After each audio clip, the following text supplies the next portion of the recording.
Hello everyone, मैं आशीष कुमार स्वागत करता हूं आप सभी का हमारी आज की इस वीडियो में। बेसिकली आज की इस वीडियो में हम कंप्लीट इंग्लिश की स्ट्रेटजी के बारे में बात करेंगे कि कैसे हम अपनी इंग्लिश को इंप्रूव कर सकते हैं और एग्जाम में अच्छा स्कोर कर सकते हैं। अगर आपके एग्जाम में इंग्लिश पूछी जाती है तो ये वीडियो आपके लिए। बिना देर किए हुए वीडियो को स्टार्ट करते हैं। अगर वीडियो पसंद आती है तो लाइक कर देना, अपने दोस्त, रिश्तेदार, पड़ोसी जिसके साथ भी शेयर करना चाहते हो शेयर कर सकते हो। मेनली ये वीडियो एसएससी सीपीओ 2025 के लिए होने वाली है। तो एक बारी थोड़ा सा पेपर पैटर्न जान लेते हैं। जैसा आपको पता है कि टोटल 4 सेक्शन पूछे जाते हैं। अभी हर सेक्शन की अलग टाइमिंग हो जाएगी। 30 मिनट में हर सेक्शन को कंप्लीट करना होगा, भले ही वो टाइम कम पड़े या फिर ज़्यादा पड़े। इंग्लिश के लिए आपको 30 मिनट मिलने वाले हैं, जिसमें आपको 50 क्वेश्चंस कंप्लीट करने हैं। बात करें सीपीओ मेंस के बारे में तो 200 नंबर का पेपर होता है, 200 इंग्लिश के क्वेश्चंस पूछे जाते हैं। अब बोल दिया गया है कि इसमें भी सेक्शनल टाइमिंग होगी और इंग्लिश को 4 पार्ट्स में ब्रेक किया जाएगा। किसी को नहीं पता है वो 4 पार्ट्स कौन से होंगे, बट हम एक अंदाज़ा लगाते हैं वो 4 पार्ट्स कौन से होंगे। तो अब थोड़ा अपना स्लाइड से हट करके हम अपने नोट्स की तरफ चलते हैं और देखते हैं हमारा रोड मैप क्या होगा और वो 4 पार्ट्स कौन से हो सकते हैं। तो देखते हैं इंग्लिश का रोड मैप क्या होगा। देखो, जैसे पता है कि मेंस में टोटल 4 पार्ट्स आने वाले हैं, तो वो 4 पार्ट्स कौन से हो सकते हैं। एक तो पहला हमारा रीडिंग कॉम्प्रिहेंशन हो सकता है, दूसरा हमारा एरर्स हो सकता है या फिर उससे रिलेटेड कुछ भी, तीसरा हमारा वॉइस एंड नरेशन का पार्ट हो सकता है, और चौथा हमारा वोकैब बेस्ड कुछ क्वेश्चंस होंगे हमारे, ठीक है, जिसमें synonym, antonym, idiom, phrases, one word, homonyms, ठीक है। तो वोकैब बेस्ड सेक्शन होगा। तो मेनली ये 4 सेक्शन में मान के चल रहा हूँ हो सकते हैं, ठीक है। कुछ ऊपर नीचे भी हो सकता है, बट ठीक है, अपनी तैयारी हम इसी को मान करके चलेंगे। ओके, अब बात करते हैं कि इंग्लिश को अपनी स्ट्रेंथ बनाना है, because it has 100% weightage in mains, ठीक है। देखो प्री तो भले ही आप कैसे उल्टा सीधा करके मान लो निकाल लेते हो, बट मेंस में क्या करोगे। मेंस में 200 नंबर की इंग्लिश आएगी विद सेक्शनल टाइमिंग। तो हमें अपनी इंग्लिश को अपना स्ट्रेंथ बनाना है, ठीक है, क्योंकि 100% इसका वेटेज है मेंस में, ठीक है। सबसे पहले कंप्लीट ब्लैक बुक। देखो ब्लैक बुक कंप्लीट करने का ये मतलब नहीं है कि उसमें जितने 1000 वर्ड्स हैं वो सारे कंप्लीट करने हैं, नहीं। लास्ट 5 ईयर्स के वर्ड्स को कंप्लीट करना है, या फिर जो टॉप 200 या टॉप 500 जो वर्ड्स होते हैं उनको पहले कंप्लीट करना है, ठीक है।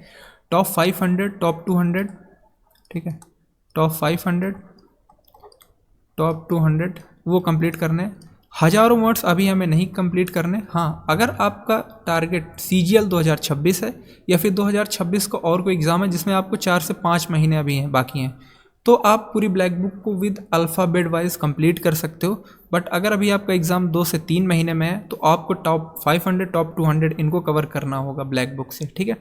अगर आपके पास ब्लैक बुक नहीं है तो आप नीतू मैम की जो वॉल्यूम 1 बुक है उसको ले सकते हो। उसमें भी जो वोकैब पीछे दी गई है उसको आप कवर कर सकते हो, बहुत ही बेनिफिट देने वाली होगी।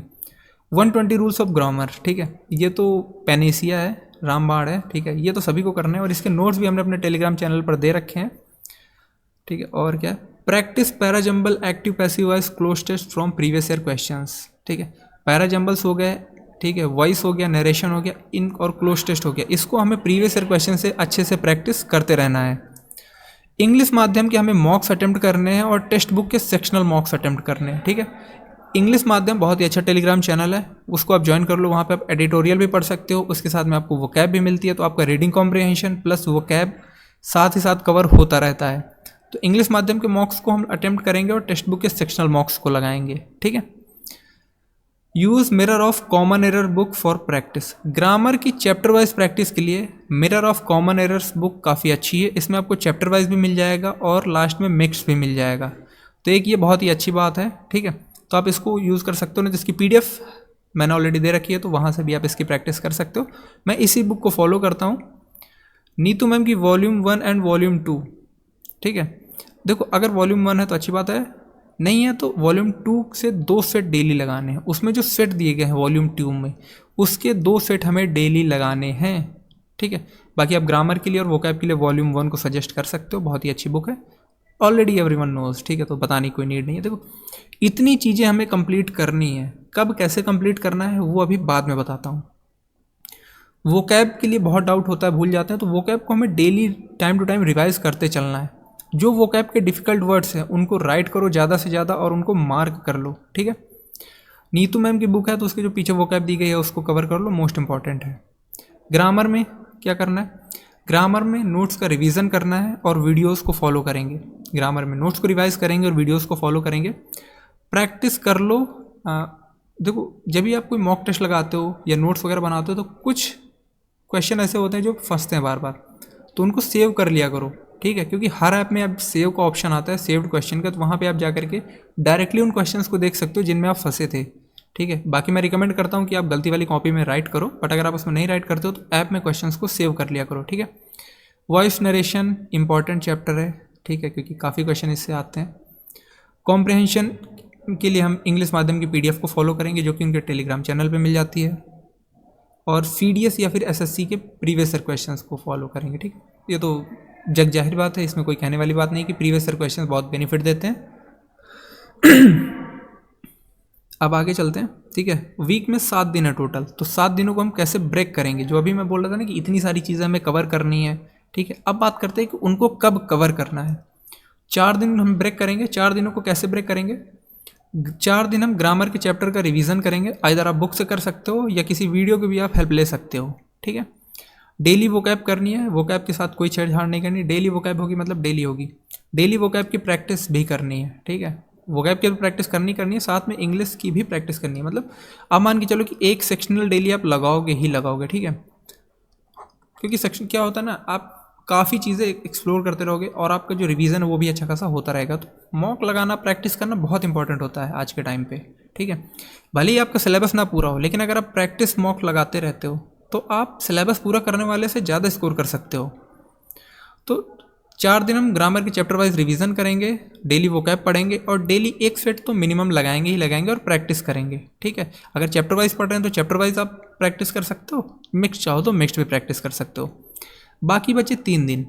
3 दिन हम सिर्फ एरर पढ़ेंगे, क्लोज टेस्ट की मिक्स्ड प्रैक्टिस करेंगे। इन 3 दिनों हम सिर्फ ग्रामर का रिवीजन करेंगे, उसके रूल्स वगैरह देखेंगे, जो क्वेश्चन हमने लगाए उनको एक बार ही देखेंगे।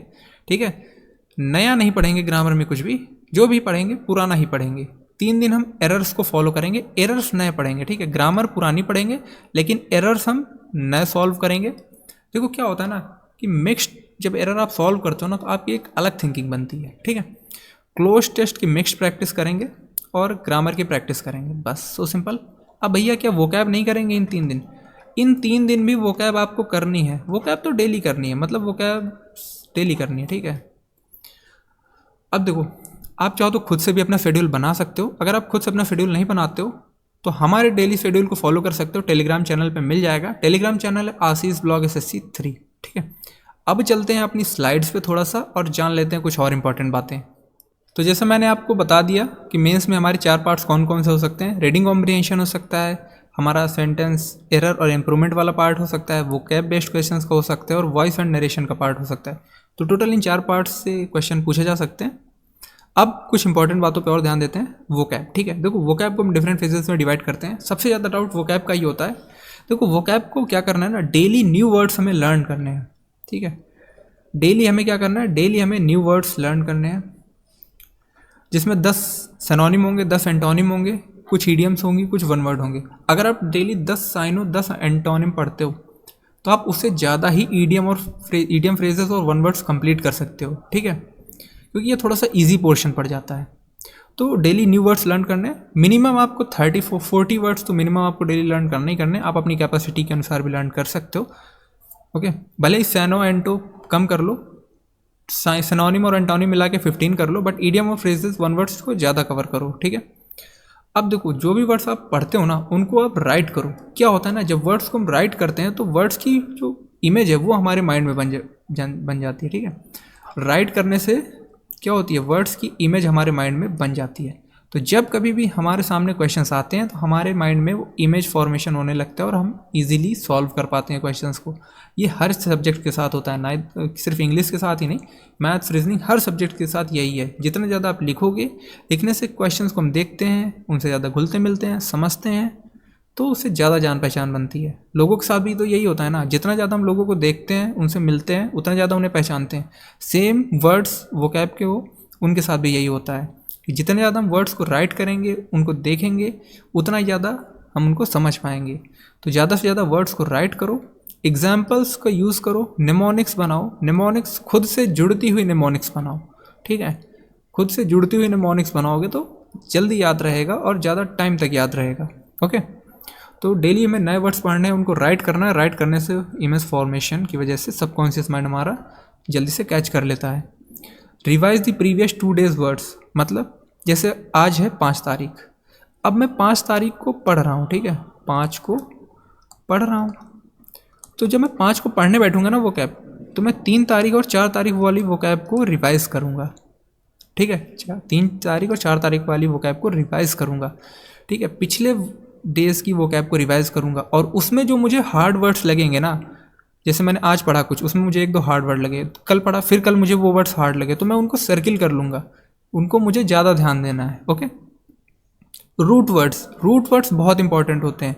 रूट वर्ड से आप एक रूट वर्ड से कई सारे वर्ड्स को कवर अप कर लेते हो, ठीक है, जैसे बैन है तो बेनेवोलेंट, इसका गुड मतलब होता है, ठीक है, मैलेसियस आ गया, मतलब ये निगेटिव सेंस देगा। तो जो मैंने आपको बताया था ना कि आप सेंटेंस के हाव भाव से, मूड से पता कर सकते हो सेंटेंस पॉजिटिव है या फिर निगेटिव है। वर्ड अगर पॉजिटिव है तो उसका सिनोनिम क्या बनेगा, पॉजिटिव बनेगा।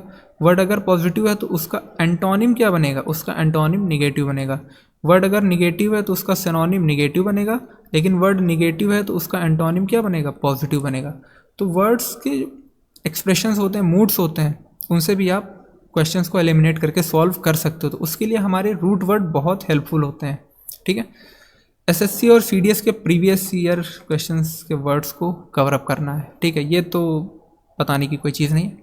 Right the words as much as you can, ठीक है, वर्ड्स को ज़्यादा से ज़्यादा राइट करो ताकि उसकी इमेज हमारे सबकॉन्शियस माइंड में बने और हमें ज़्यादा लंबे टाइम तक वो याद रहे। निमोनिक्स का यूज़ करो, ठीक है। और बाकी मेरी राइटिंग तुम देख सकते हो कितनी अच्छी है। वैसे जनरली मैं तारीफ़ नहीं करता, बट कर रहा हूँ, क्या करूँ। फेज़ 2 में आते हैं। ये तो क्या फेज़ 1 की वोकैब को ऐसे स्टार्ट करना है और इसको ऐसे बना के रखना है उस पर पकड़। फेज़ 2 बोलता है कि स्पीड हमें अब वोकैब्स बनानी। ऐसा तो नहीं कि आप एक क्वेश्चन आ गया 5 मिनट तक उसको एलिमिनेट ही कर रहे हो, सॉल्व कर रहे हो, नहीं, जल्दी भी तो सॉल्व करना है ना, आगे और भी तो क्वेश्चन हमें अटेम्प्ट करने हैं।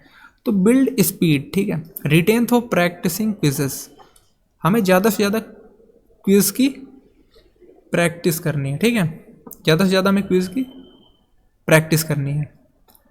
देखो, अगर आपका कोई फ्रेंड वगैरह है तो उससे आप अपनी वोकैब जो पढ़ी है उसको डिस्कस कर सकते हो, ठीक है, क्विज अटेम्प्ट कर सकते हो, बहुत सारे ऐप्स हैं उनसे हेल्प ले सकते हो, ठीक है। नहीं तो आप हमारे टेलीग्राम चैनल को विजिट कर लो, वहाँ पे भी वोकैब की क्विज मिल जाएगी। फेज़ 3 आता है रिवाइज एट इंटरवल्स। वोकैब को टाइमली रिवाइज भी करते रहना है। जैसे पहला रिवीजन कब करेंगे, जैसे आज मैंने पढ़ा वोकैब को, तो उसका रिवीजन कब करूँगा, कल करूँगा। फिर उसका जो दूसरी बार रिवीजन करूँगा वो 2-3 दिन बाद करूँगा, ठीक है। उसका तीसरा रिवीजन मैं करूँगा 6 से 7 दिन बाद, ठीक है।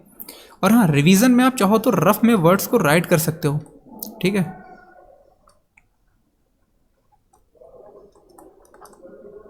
रफली वर्ड्स को राइट कर सकते हो, ठीक है। और चौथा रिवीजन मैं 12 से 14 दिन बाद करूँगा, ठीक है। तो ऐसे हमें वोकैब को टाइमली रिवाइज करना है।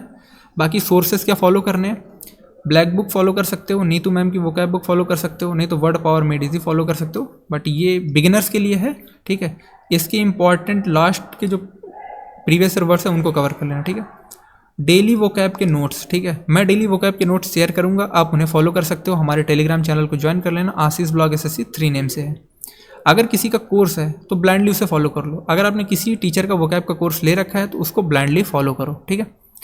Follow our daily free vocab quiz, ठीक है। हमने बहुत सारी वोकैब बूस्टर की क्विजेस दे रखी हैं, तो आप उनको फॉलो कर सकते हो। डेफिनेटली आपको उससे बहुत ही ज़्यादा बेनिफिट देखने को मिलेगा, ठीक है। तो इतने सारे सोर्सेस को आप फॉलो कर सकते हो। आई होप जो भी चीज़ें मैंने बताई आपको समझ में आ गई होंगी। अगर फिर भी आपको कोई डाउट रहता है तो वीडियो में कमेंट कर देना। We will meet in the next video. Till then keep learning. जय हिंद।